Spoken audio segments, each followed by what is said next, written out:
The Sanctity of Material Things.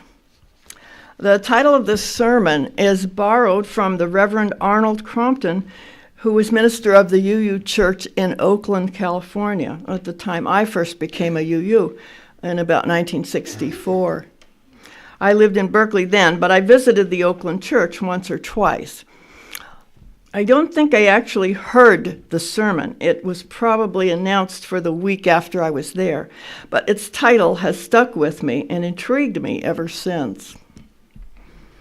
Christ Climbed Down is an example of the kind of reminder we get from our spiritual leaders, especially at this time of year.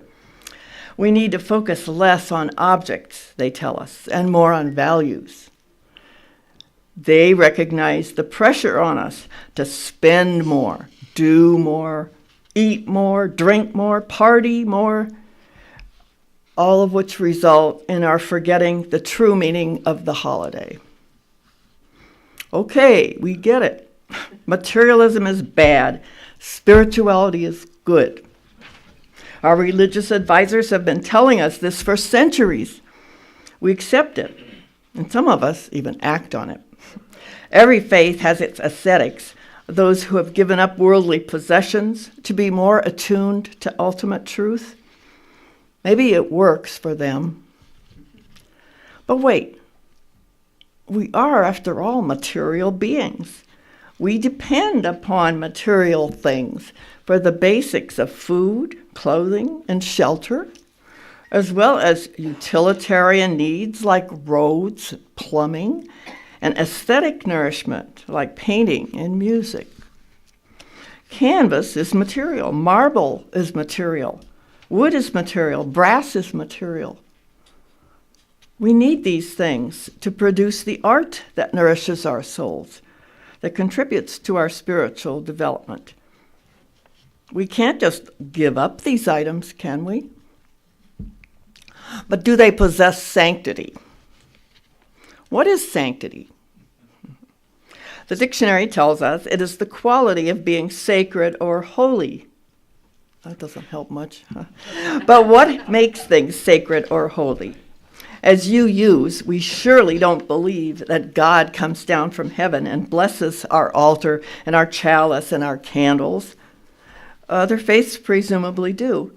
But I doubt if most UUs would equate sanctity with divinity, especially if we are atheists or agnostics. As Reverend Ron pointed out in his Flower Communion sermon, material things like flowers have no innate significance. We, by our beliefs and attitudes, endow them with whatever significance they have. It is we who make them sacred, not God. And so I want to trace some of the ways in which we sanctify, that is, endow with spiritual significance, certain material objects. The first is direct physical connection.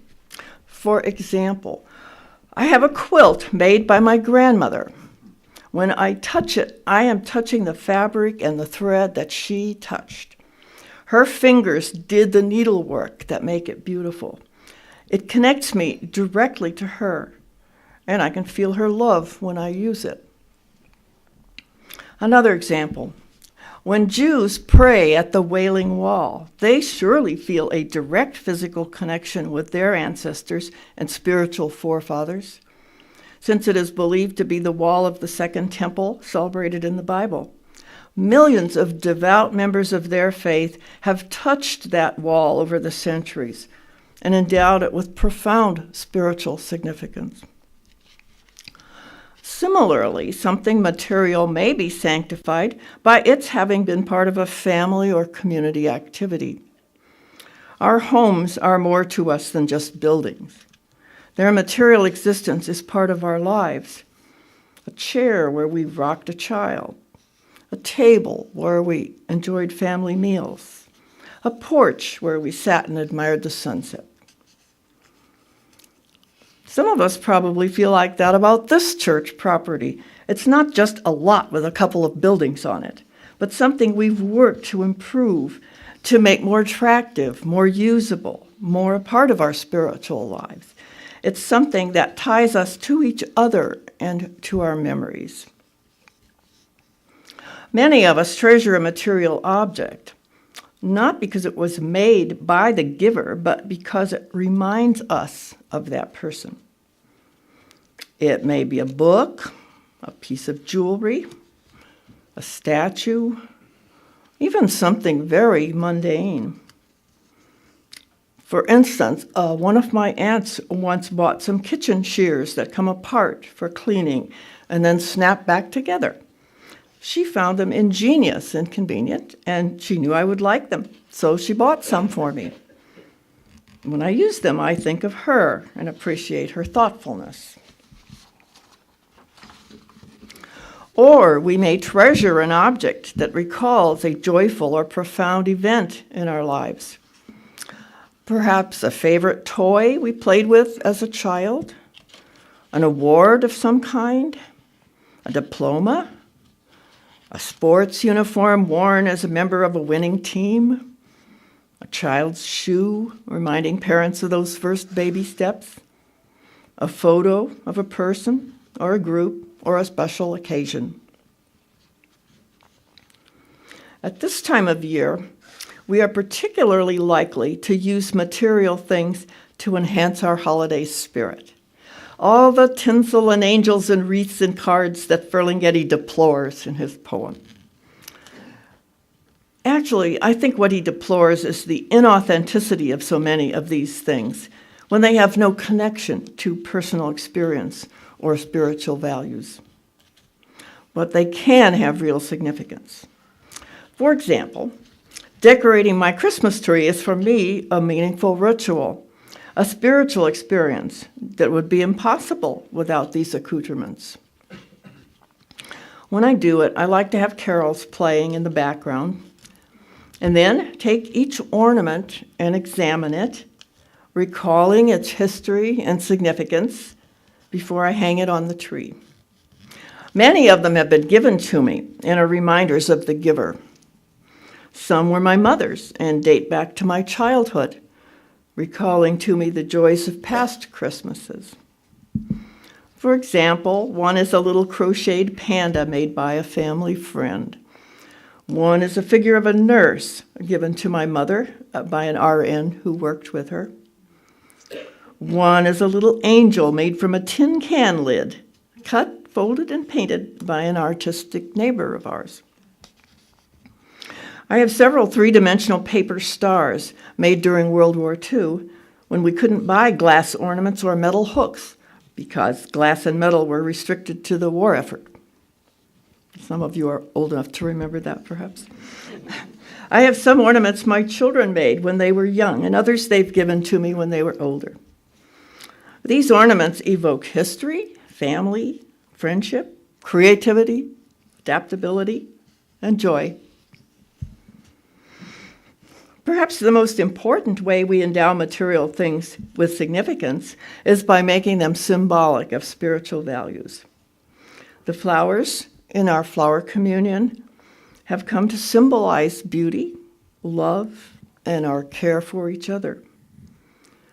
The Christian cross, the Jewish Star of David, the Buddhist prayer wheel, all the various icons of different faiths are heavily symbolic. They represent the religion or facets of it to its practitioners. But besides standing for certain tenets of the faith, material objects are often used by people to identify themselves as members of that faith. Christian crosses hung around the neck, Jewish phylacteries, Muslim hijabs, Sikh turbans. The hymn we sang earlier, "We Three Kings of Orient Are," identifies the material gifts traditionally given to the baby Jesus and explains the symbolism of each. Gold for kingship, frankincense for divinity, and myrrh for sacrifice. A trinity of sanctified material things that sum up the roles of the Christ in Orthodox Christianity. There's no reason to believe they were actual gifts. If they were, why did we never hear of them again? And why did Jesus grow up poor? They appear to have been invented for the specific purpose of symbolizing crucial theological attributes. All faiths, except perhaps Quakers, use material things in worship services. Bread and wine, rosary beads, sacred oils, incense, robes and stoles, candles, menorahs, and our own flaming chalice. Each of these symbolizes something greater than itself without ceasing to be itself. Symbols resonate on many levels. So, for example, our flaming chalice, just as itself, lends an aura of sanctity to our services. It's something we don't use in everyday life, so it marks the service as a special occasion. Our lighting it, accompanied by a reading or a song, indicates the opening of our religious celebration. The light stands for the illumination of truth, the light of love, the warmth of fellowship, all the emotions evoked by our worshiping together. To those who know its history, the flaming chalice also recalls its use during World War II as a beacon of hope to others. And then there are all the material objects that enhance worship without being directly symbolic of dogmas or articles of faith. Stained glass, statuary, painting, architecture, furniture, whatever serves to create sacred space. All the things I've mentioned so far have positive meaning to their users, true sanctity, if you will. I may not find a Muslim's Quran or a Jew's menorah personally sacred, but I respect the fact that these material things are sacred to them. But is it possible to have false sanctity? To sanctify the wrong things? To find sanctity in unworthy objects? I think it is. For example, I had a young teen friend several years ago who asked me to teach her to sew. I agreed, thinking I would show her how to lay out a pattern, cut and fit the garment, make hems and facings, and whatever else was required. It turned out that what she wanted was quite different. She wanted to learn how to take the clothes with designer labels that she already owned and alter them to make the necklines lower, the tops tighter, and the skirts shorter. But what amazed me most about working with her was her almost idolatrous attitude toward certain brand names. She had to have a designer brand top that cost $65 instead of one she could buy at Target for $15. I would call that false sanctity. Brand names are not sacred. They do not link us to memories of beloved friends or enhance worship or recall significant experiences. They do not even necessarily mark certain goods as a better quality than others. They are artificial status symbols manufactured by sellers in order to sell their products for higher prices. Another example of false sanctity is the almost sacred awe in which some people hold guns.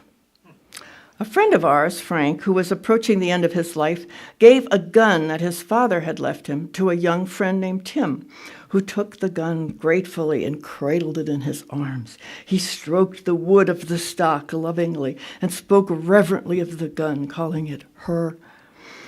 Now, of course, Frank cherished the gun because it had been his father's and recalled to him occasions when they had gone hunting together. But Tim obviously felt a sanctity in that instrument of destruction that totally escaped me. The irony of this whole situation was that Frank and Tim were two of the most socially and politically liberal persons I've ever known, and yet they were displaying an attitude that better fit my preconceived image of conservative rednecks. An example of this idolatrous attitude toward guns was carried to an extreme recently when Tucson instituted a program to buy back guns from people who no longer needed them. And some persons wanted to make it illegal to destroy them, even after the purchase. I consider that false sanctity. Guns are not gods. They are not even images of gods. They shouldn't be treated as if they were. A third example of false sanctity might be reverence for the sheer quantity of material things one owns. I heard of a medieval peasant who felt he had achieved superior status in his community because he had 3 stools in his house. Not benches like other people had, but stools. Another example, a young woman recently married saw another one's wedding picture and said, "Oh, you had only 3 tiers on your cake. I had 5. I met a couple once who had built a huge house just for the 2 of them and boasted that they had 7 bathrooms in it. That's probably human nature to want more of whatever we have, more than we need, more than our neighbors have. Whether it's 3 stools in a peasant's hovel or 5 tiers on a wedding cake or 7 bathrooms, the principle is the same. Some might say, these things have sanctity to me because owning them gives me identity, marks me out among others as superior in monetary worth, in social status, in intelligence, in possession of taste. And so they acquire more and more. A practice that Thorstein Veblen called conspicuous consumption. But isn't this basically just selfishness and arrogance? I think it's this attitude that our spiritual advisors have in mind when they warn us against materialism, when they urge us to think of developing character instead of acquiring things, of contributing to society instead of piling up possessions, of focusing on inner strength instead of outer appearance. Sometimes material things that are symbols become identified in our minds with what they represent. The symbol actually becomes the thing. Perhaps the gun lovers mentioned earlier confused the independence symbolized by a gun with the gun itself and saw its destruction as a loss of that precious independence. In early societies, statues of gods were endowed with sanctity to the extent that they were assumed to be the gods and worshipped as such. This is probably why the Hebrews were so opposed to graven images. Their God had forbidden worship of material things as idolatry. We recall that while Moses was on Mount Sinai receiving the 10 Commandments from God, his followers were making and worshiping a golden calf. No wonder he was so enraged when he came down and discovered it. A more recent example of what we might call identity confusion involves Salman Rushdie, whose work, The Satanic Verses, was deemed blasphemously critical of Muhammad. Some Muslims were so outraged that they wanted to put him to death, as if his book were an actual weapon he had used to murder the prophet. They had endowed the book with not just false sanctity, but what might be called anti-sanctity. S.I. Hayakawa warns us that, quote, the word is not the thing, and the symbol is not what it represents. I see nothing wrong with endowing our possessions with spiritual and symbolic values if they remain symbolic, if they aren't misused to inflate a sense of superiority and show others how much we have or how powerful we are. Material things are necessary to our lives. We need them. And even the poorest beggar, as Shakespeare points out in King Lear, owns some trifling thing more than he or she needs.